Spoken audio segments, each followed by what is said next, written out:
Добро пожаловать на канал Лекарь Травинка. В середине июня я обычно начинаю сбор листьев подорожника.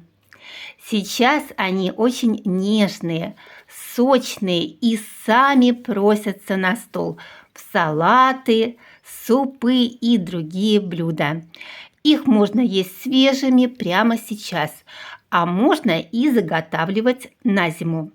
Подорожник – это полезное лечебное растение, о свойствах которого я уже не раз рассказывала на своем канале. Например, у меня есть несколько видео о полезных свойствах семян подорожника.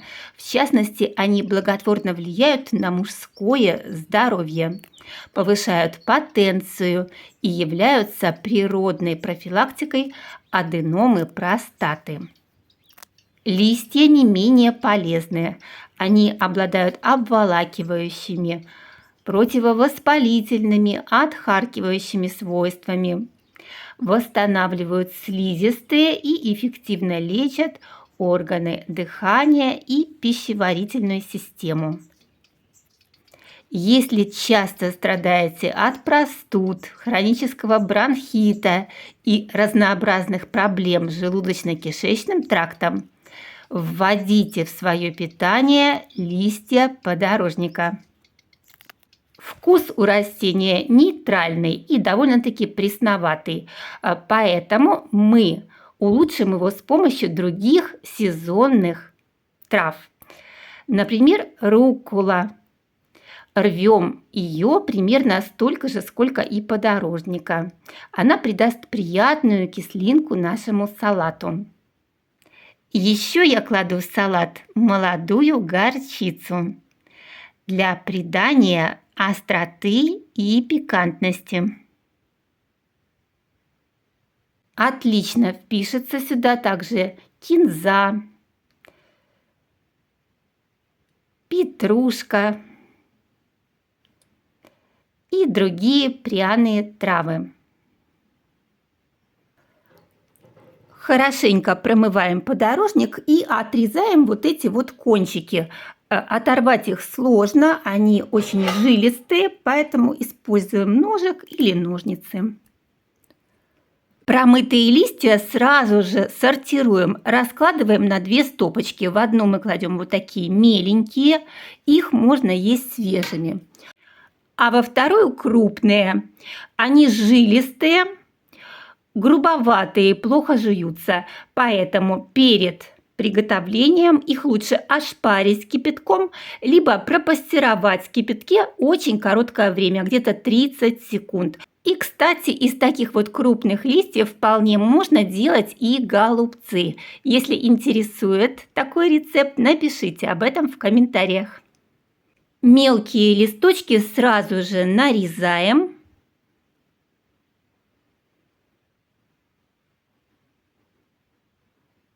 После этого отправляем в салатницу, перетираем с солью и оставляем, чтобы они пустили сок. Ну а сами тем временем займемся крупными листьями.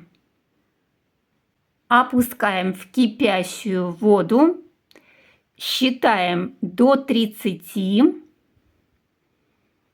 и вынимаем. Так делаем со всеми крупными листьями. В них часто присутствует легкая горчинка, и пастирование как раз помогает ее убрать и сделать вкус листа более приятным. После такой короткой тепловой обработки количество витаминов в подорожнике уменьшается незначительно, а главное, полностью сохраняется клетчатка, необходимая для хорошей работы кишечника. Пастированные листья отжимаем от лишней воды, мелко нарезаем и отправляем в салатницу. Мелко режем остальную зелень и добавляем в наш салат. Я очень люблю добавлять в салат яблочный уксус. Он очень полезен, он повышает иммунитет, улучшает пищеварение, Но я знаю, что при некоторых заболеваниях желудочно-кишечного тракта уксус употреблять нельзя.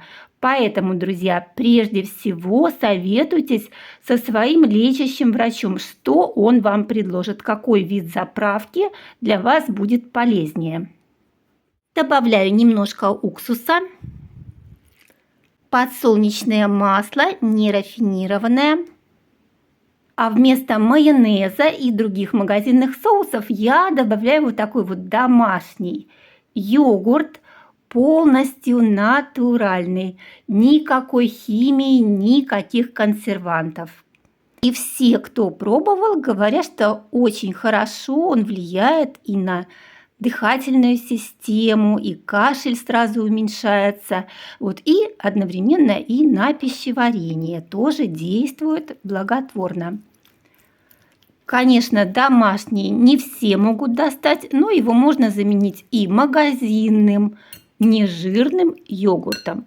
Главное, смотрите на сроки годности. Обычно натуральные йогурты хранятся недолго, всего в течение нескольких дней.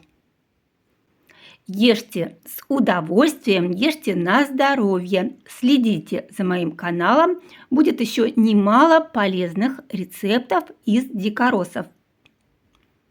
Не забывайте поддерживать мой канал лайками, хорошими комментариями.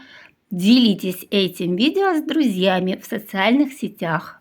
Ваша Травинка.